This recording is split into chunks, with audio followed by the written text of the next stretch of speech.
Hello students, today we are going to talk about the third part of the chapter 2 life process part 1. As you can see, energy from different food component. This is an important part of the topic for understanding the life process and respiration. We should know what are the 5 or 6 different components of food what we eat. So basically we eat carbohydrates, proteins, lipids, vitamins and fiber as a part of our diet, and each of this component is very important in terms of nutrition and giving me energy and helping growth and development. So first we are going to talk about the first important nutrient required for the energy in my body, and that is carbohydrates. Sources of carbohydrates are potatoes, sweet potatoes, cereal, fruit, jaggery. Anything which is sweet in nature is going to give us with the source of carbohydrate. So as you can see in the picture, bananas, cherries, bread, starch, rice, dal, sweet corn, potatoes, these all are the sources of carbohydrate, and their major function in the body is we are going to see now. So basically carbohydrates are made up of glucose, and when carbohydrates are broken down, it is broken down to glucose by the various cells of the body, and finally with this glucose molecule energy required for the body is made, that is in the form of ATP, adenosine triphosphate. We are going to see this process in the next part of the chapter. 4 kilocalorie energy per gram of carbohydrate is available. So per gram I get 4 kilocalories of energy. Then next important component of my food is proteins. Proteins, you know, are the macromolecules made up of amino acids. We get proteins from animal origin, which are called first class protein. Proteins are also available in plants, but those proteins available from animals are called as what? First class proteins. Then what are the sources of protein? Fish, meat, egg, milk, cheese, yogurt. All these are the sources of protein, and daily requirement of protein is important for proper growth and development of the body. As you are in the adolescence age, your requirement for protein is high, and therefore you should be taking all these sources of food. Protein, when you take it inside the food, is broken down to amino acids. We have seen in the protein synthesis, proteins are made up of amino acid.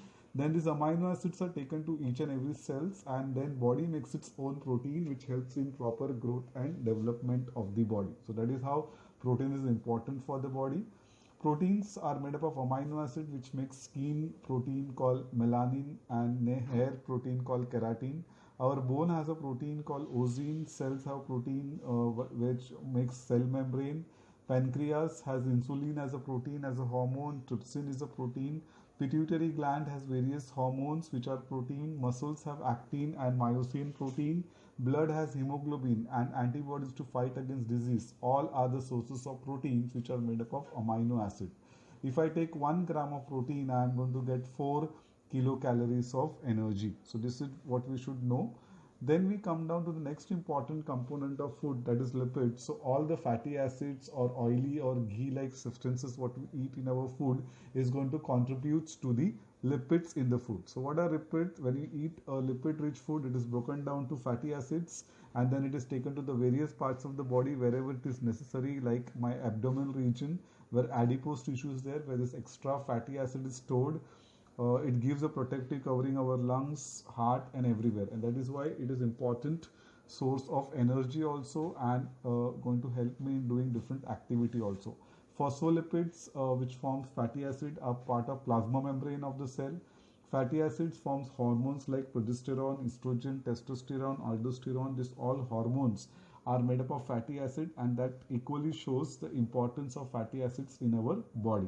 Progesterone and estrogen are the female sex hormones. Testosterone is the male sex hormones. We are going to talk about this in the life process part 2. Coming to this, 1 gram of lipid gives us 9 kilocalories of energy, and sources of lipid, as I said, butter, vegetable oil, cholesterol, anything which is oily is the source of lipids to my body. 9 kilocalories of energy, as I already said, is the energy I get when I consume 1 gram of lipid. Coming to the second last part of the nutrient required in the body called vitamins. Vital, it comes from the word vital, means important, and minerals means required in small amount. So they are the small amount of vitamin minerals required in the body. We do not get energy from vitamin, but we need them to fight against various infectious diseases. So if we do not take vitamins in right amount, we will not be able to fight against different type of diseases. What are the type of vitamins we have? A, B, C, D, E and K. These are the 5 or 6 different type of vitamins we should be knowing, and we categorize these vitamins into 2 major groups. Vitamin A, D, E and K are fat soluble, and vitamin B and C are water soluble. That means some of them are soluble in fat, some of them are soluble in water. So which are the ones which are soluble in fat? Vitamin A, vitamin D, E and K are soluble in fats. They are called fat soluble, so they do not mix in water. Whereas vitamin B and C are water soluble, so they are going to get solubilized in the water. FADH2, that is flavonine adenine dinucleotide hydrogen, and nicotine adenine dinucleotide hydrogen, that is NADH2, both are made up of form of vitamins, and that shows the importance of vitamins. And we know that these two elements, these two compounds are required for energy production during cellular respiration. FADH2 is obtained from vitamin B2, that is called riboflavin, and NADH2 is obtained from vitamin B5, that is called nicotinamide. And that shows the importance of vitamin. Though they are required in less amount, they have to be taken on a regular basis. Next is fibers. Fibers in the form of fruits, vegetables, green leafy vegetables, what we eat are the sources of fibers. So leafy vegetables, fruits, cereals are the sources of fiber. And what is the importance of fiber?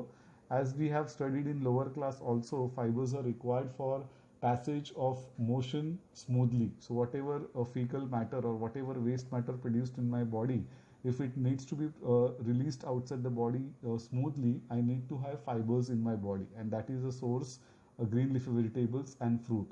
We cannot digest the fibers, but they are essential nutrient because they help in digestion of other substance and egestion. Egestion is throwing out of undigested food outside the body, and that is why taking a right amount of fibers in our food is also very important. Coming to the next part of the chapter, fibers are essential nutrients, as I keep on telling you, and then this completes all the 6 important nutrients required for growth and development of the body. This is a slide which you are going to do as a part of homework. We are going to find out the full form, and also you are going to find out what is the vitamins required in our day-to-day life. So this completes the third part of my chapter 2, life process part 1. Now we are only left with the cell division part, which we will complete in the next video, and also we will discuss when the Zoom session is on. So I hope you will enjoy this video and you will learn with understanding. See the video 2-3 times till you understand the major part of the chapter. So keep on studying, and till the time we meet next time, stay home, stay safe and learn properly. Thank you so much. Bye bye.